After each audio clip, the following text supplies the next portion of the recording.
Out in the dark, cold space, something moved. It was not a ship. It was not a person. It was a signal. An old one. Older than any species alive. It passed through stars, moons, and empty space. It was not loud, but every advanced race heard it at once. The machines on their ships started blinking. Words appeared on screens in every language. The test begins now. The prize, control of the galaxy. For a few seconds, no one knew what to say. Then came fear. The signal was from the Khazar, a species that hadn't been seen in thousands of years. Most thought they were just a myth, but the older species knew the truth. The Khazar were real. Long ago, they tested civilizations. Only those who passed were allowed to stay. The resties were erased. Now the test had returned. Across the galaxy, the strongest empires started to prepare. The Yarok, the most feared warriors in the sector, sharpened their claws. The Varn, who ruled 10 planets with mind control, activated their fleets. The Talmay, machines with no hearts or feelings, loaded weapons into their ships. Then, Earth answered. It wasn't a big reply, no speeches, no threats, just a signal sent back with 3 words. We accept challenge. Other species laughed. Humans, said a Varn general.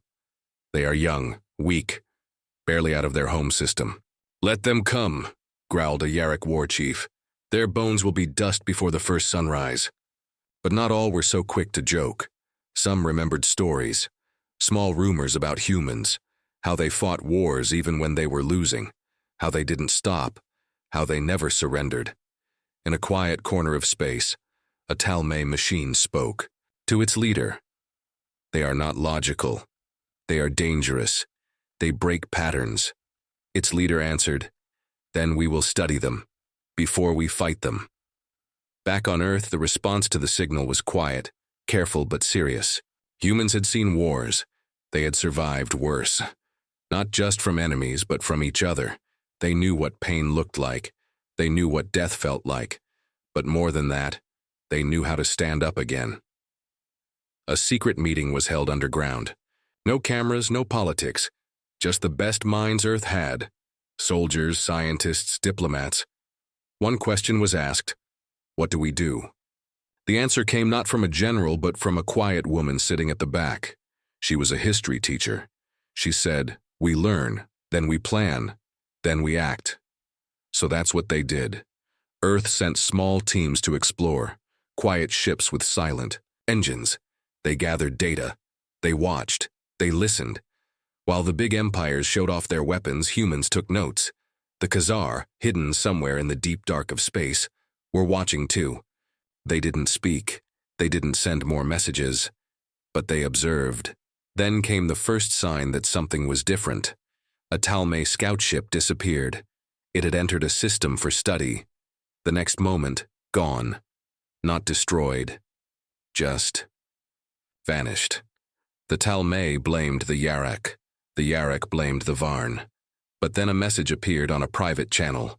Only the Talmay could read it. 4 words. You missed the humans.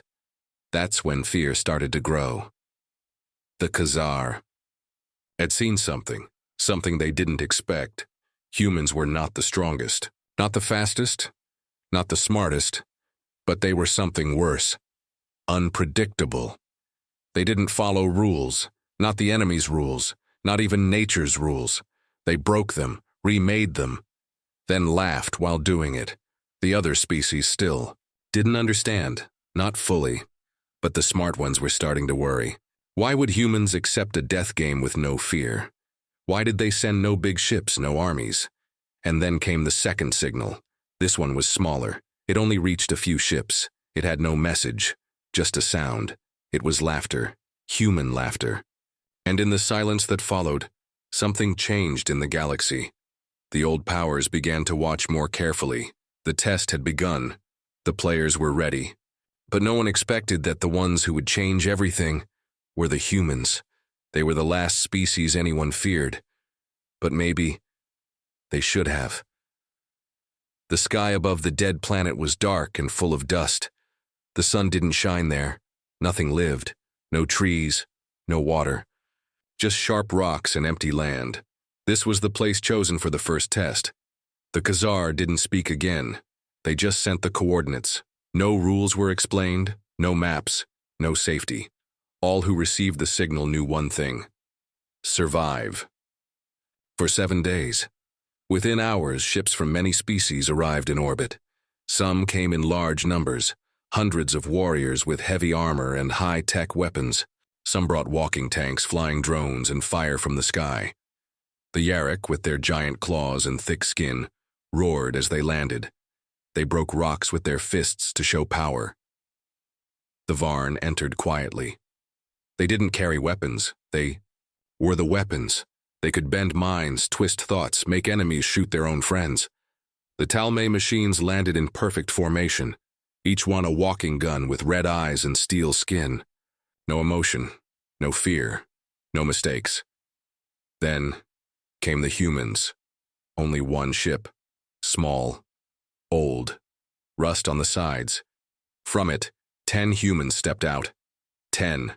The other species laughed. They pointed. They didn't even hide their amusement. "Where is their army?" one Yarok said. "Are these scouts?" "Maybe they came to beg for peace," said a Talmay drone. But the humans said nothing. They looked at the ground, at the sky, at the rocks. One of them placed a small black box on the dirt. It beeped once. The humans nodded. Then they split into pairs and walked into the dust. The other species ignored them. They were too busy making camps, setting up walls and traps. They thought it would be a war. They were wrong. On the first night, firestorms hit the planet. Winds stronger than sound, sharp rain like knives. Many soldiers from different species were caught in the open. Some died, some froze, some burned, but not the humans. They had dug into the rocks, found shelter, read the sky. They weren't the strongest, but they planned ahead. On the second day, the Varn tried to take control. They attacked a small group of Yarok using mind power. But something went wrong. The Yarok didn't stop. They screamed and ran wild, not listening to orders. One of them grabbed a Varn and broke him in half. Later, a whisper spread. Humans were nearby. Maybe they blocked the mind control. But no one had seen them. On the third day, Talmay drones scanned the land. Their heat sensors picked a movement near a canyon. They sent 10 machines. Only one returned. It was broken, sparks flying from its back. It repeated the same words. Shadows, fire, laughter, shadows, fire, laughter. The Talmay sent no more units that day. By the 5th day, the strongest were turning weak. The Yarok had lost half their fighters. The Varn couldn't trust their own minds. The Talmay were glitching. Everyone had tried to find the humans. No one had succeeded. Sometimes they would hear strange sounds, footsteps where no one was, flashing lights, fake voices, gunfire with no source. It was like the humans were everywhere and nowhere.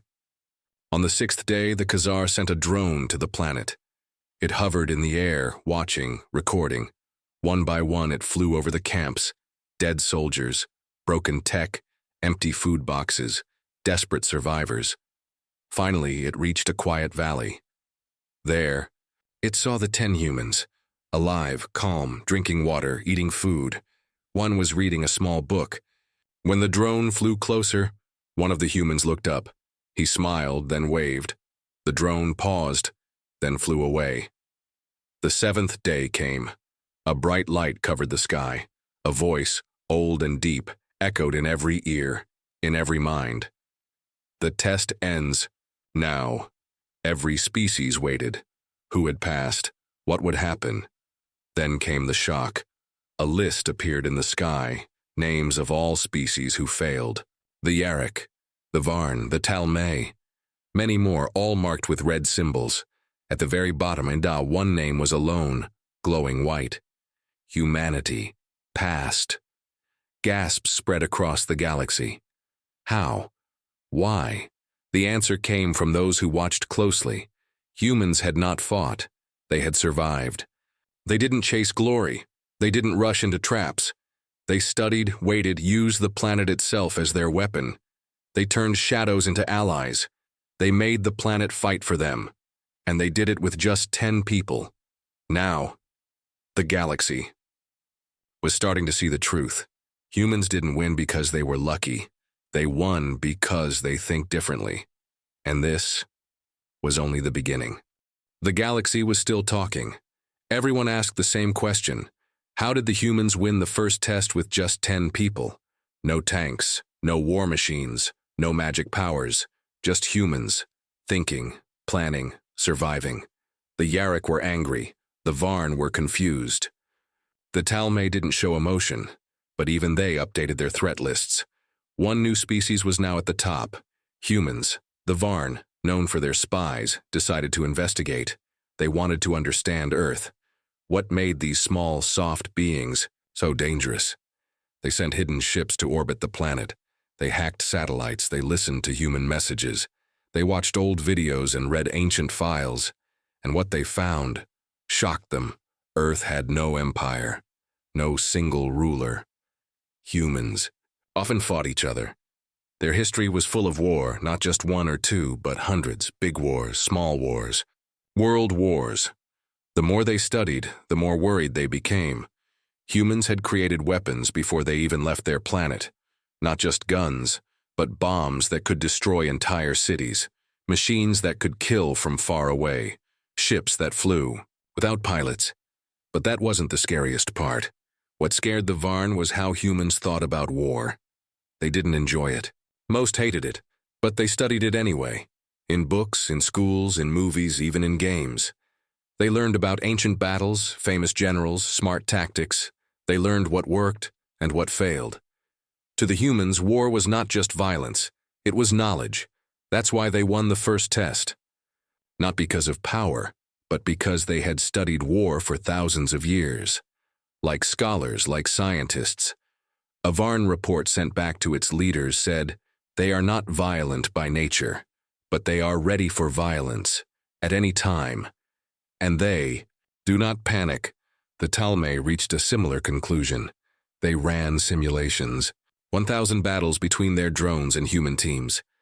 In most, humans lost the first day, but won by the third. Why? Because humans adapted.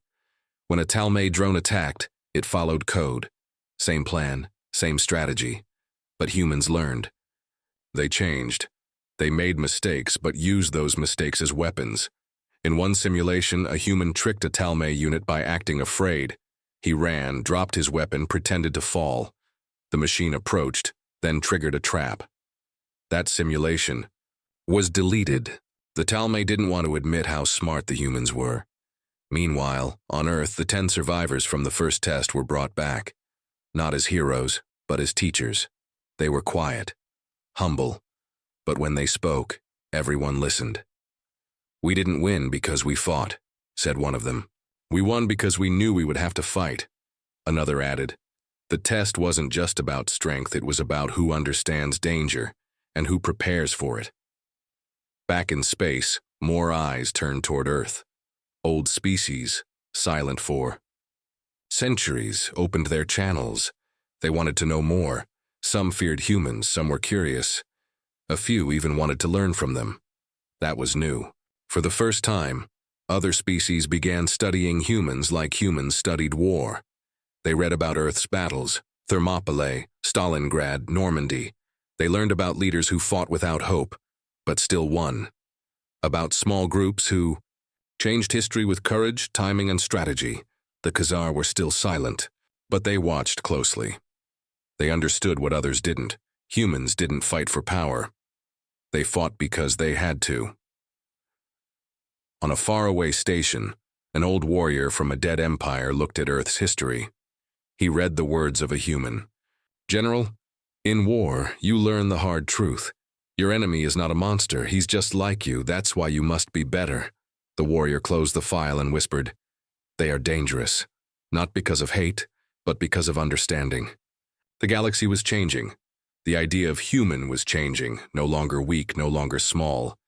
They were something new, war scholars, survivors, fighters who never stopped learning. And now, the second test was coming.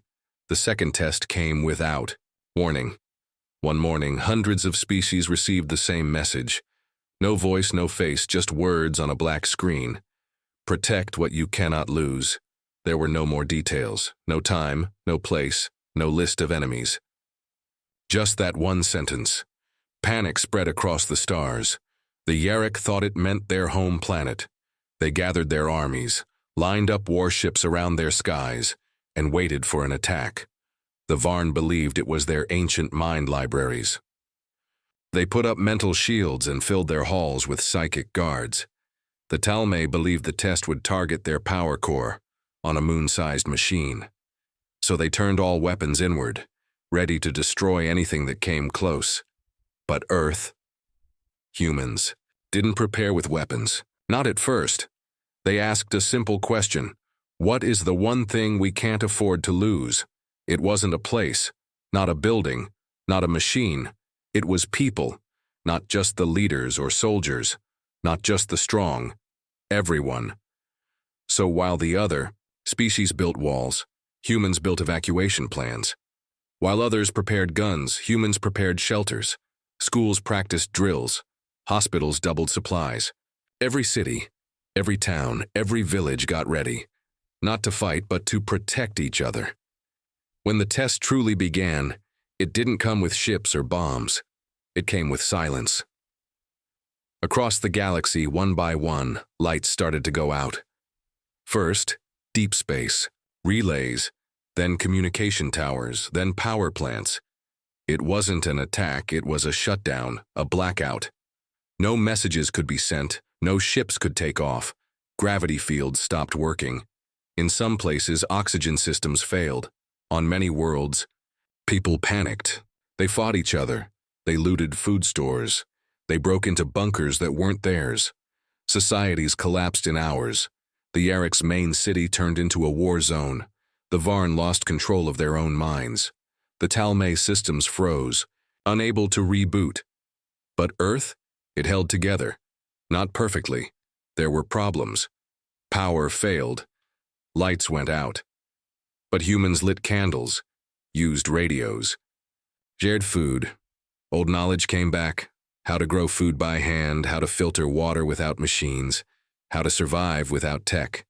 Neighbors helped neighbors. Strangers became friends. In one part of the world, a hospital lost power. A team of nurses and doctors kept patients alive using only hand tools and body heat.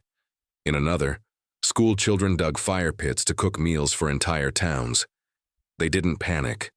Not for long, because humans had lived through worse. Wars, floods, pandemics, starvation. They had stories, real stories, of people surviving the impossible.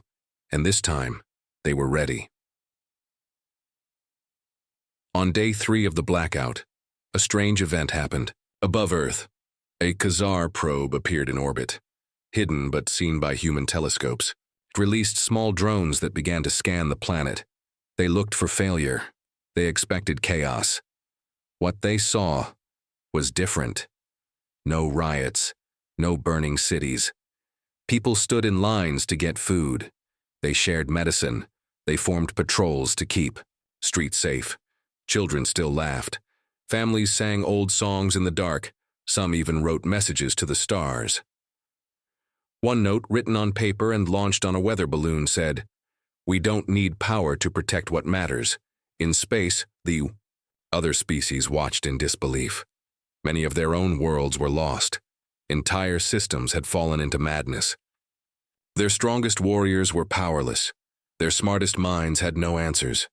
But humans, simple, emotional, chaotic humans, had passed the second test without firing a single shot. When power came back on the 7th day, the Khazar sent a message to all who survived. This time it spoke in a voice, deep, slow, ancient. The second test is complete. One species stood when others fell. Earth remains. Again, only one name appeared glowing in white. Humanity passed. The galaxy trembled. Twice now, the humans had faced the unknown, and won. Not through strength, not through control, but through unity, through care, through remembering what truly mattered. A Talmay council recorded a final log that day. Do not measure humans by their weapons, measure them by their will. And somewhere deep in the dark, the Khazar smiled, because they had seen something no one else had. Not just a species that could fight, but a species that could protect, and soon the third test would begin, one that would test not their strength, but their very soul. The message came at midnight. Not a sound, not a flash, just a feeling, a strange heaviness like the air holding its breath. All over the galaxy, leaders and scientists woke up at the same time. In their minds, one question echoed, cold and quiet. But you choose one, or save all. No other words followed. There was no explanation. This was the third test. The Varn debated for hours. What did it mean? Was it a trap? A moral trick? Their greatest minds split into two sides. One group believed they must choose one person to save, maybe someone powerful. The other said the test asked if they would give up one to save many. They argued, they shouted, some even fought. The Talmay ran calculations. They built 1 billion scenarios in their machines. None gave a clear answer. In most, the result was the same. Confusion, failure, division. The Yarok, who hated puzzles, became violent. They attacked nearby colonies thinking maybe that was the test, to see who would win in the end. They were wrong. But on Earth, something different happened. The message arrived the same way, silent, heavy, strange. But humans didn't panic. They didn't argue for long. Within a day, a plan formed. They gathered teachers, thinkers, children, parents, artists, soldiers, old and young, all in one place. And they asked them a question. If we had to choose only one of us, who would it be? Some said the president. Some said the scientists. Some pointed to a farmer who fed hundreds. Others said a nurse who saved lives. But then a child raised her hand. She was small, no more than 10 years old. She said, "What if the answer is not to choose? What if we say, no?"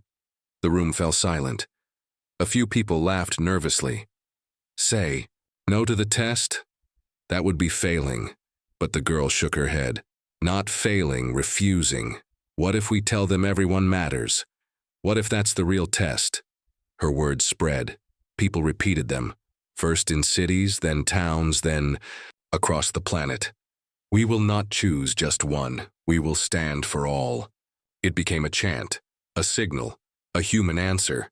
The Khazar heard it. They were always listening. On the 4th day of the test, every species received a new challenge.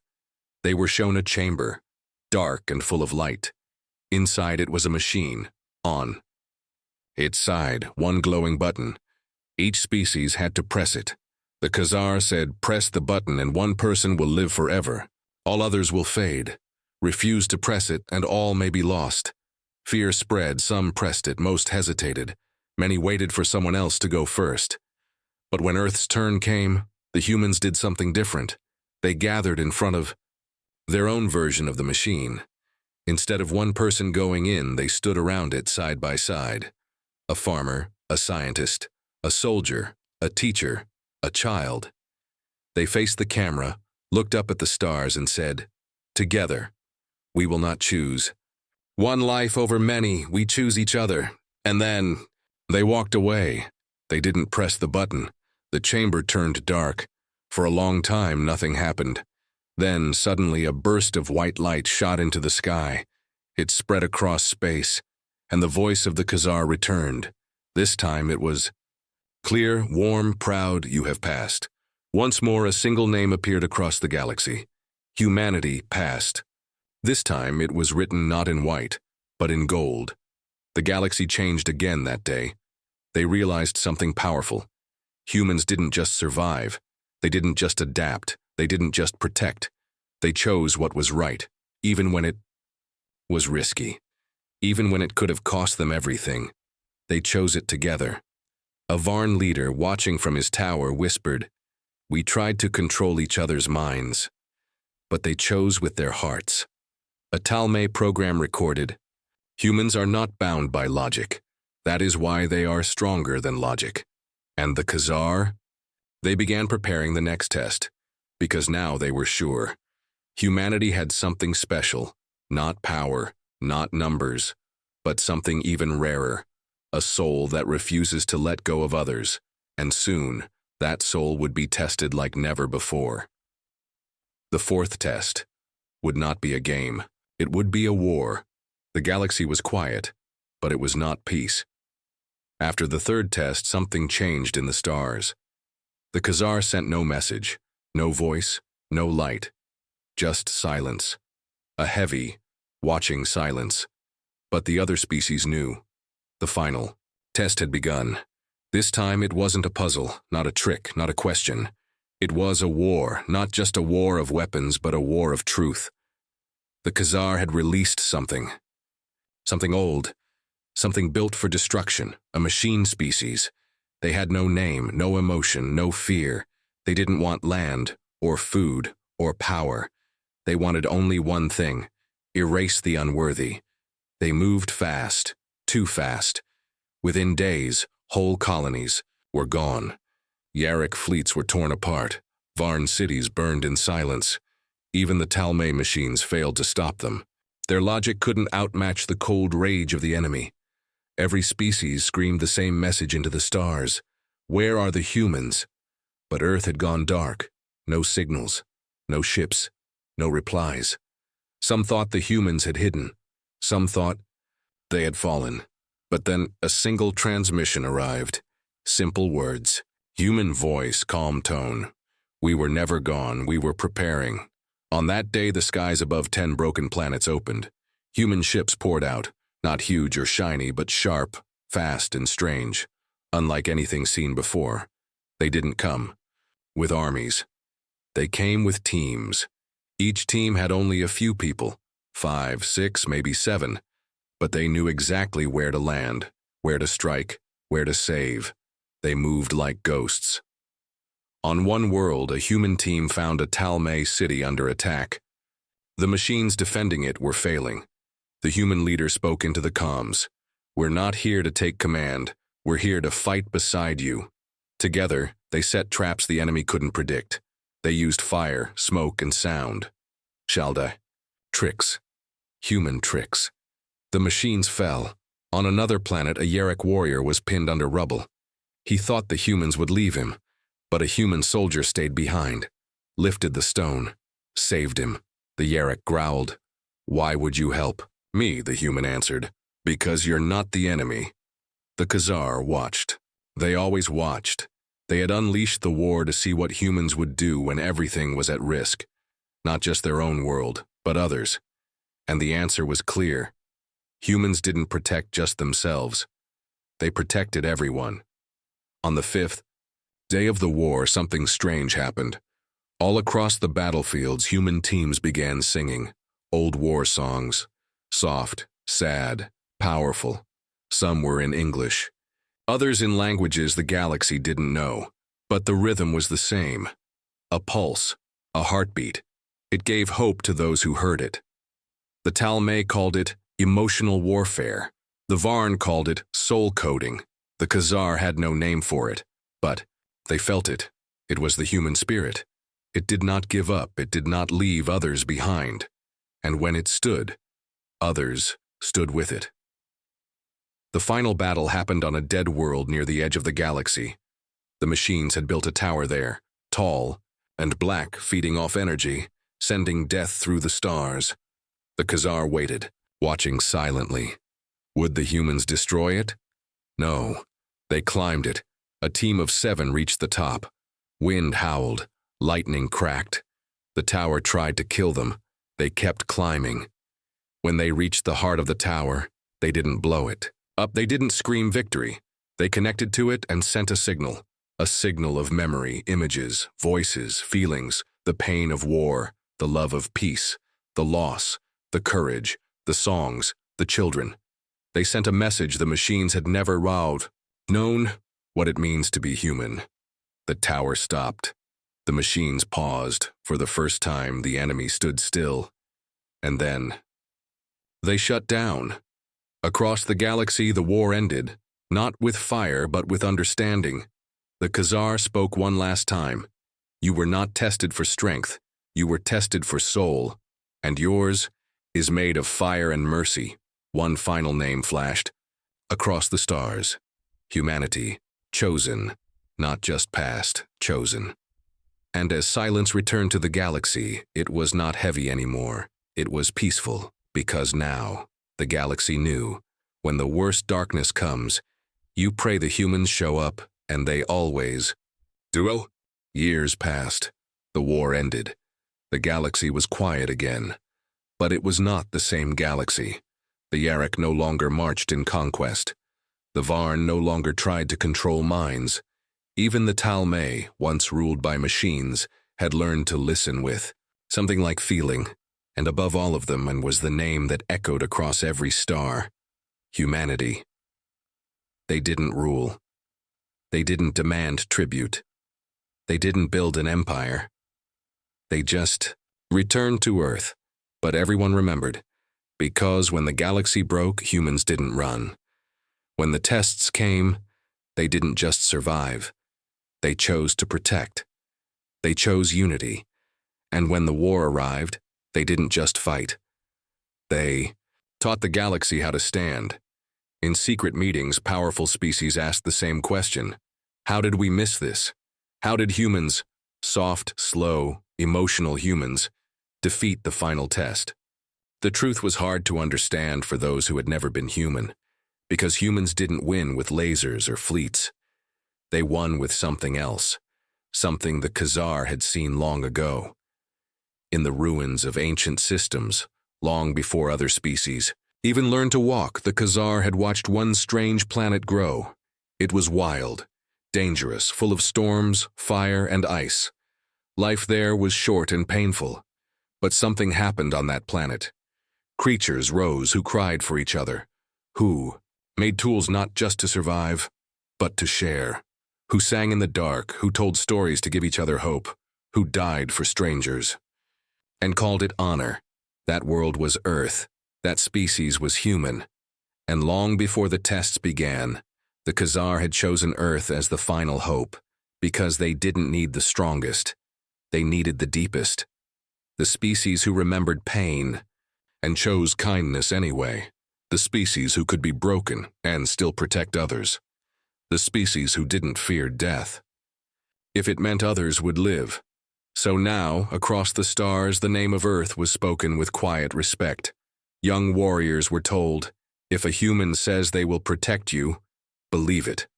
Old leaders warned, never fight humans, not because they're unbeatable, but because they never stop standing back up. In Varn schools, they taught about the human soul theory. In Talmay libraries, they stored human stories as sacred knowledge. And even the Yarrick, once proud and cruel, now carried flags with human words printed at the bottom. Together, or not at all. Still, no one feared that humans would attack. No one believed they wanted power. What they feared and respected was something else, that if danger ever returned, humans would be the first to arrive. And if you threatened what they loved, if you tried to hurt what they chose to protect, then it didn't matter how strong you were, didn't matter how fast your ships or sharp your blades, you would face the full weight of a human heart. And that is something even the deadliest aliens refuse to fight, because it cannot be broken, and it will never back down, not for war, not for fear, not even for death.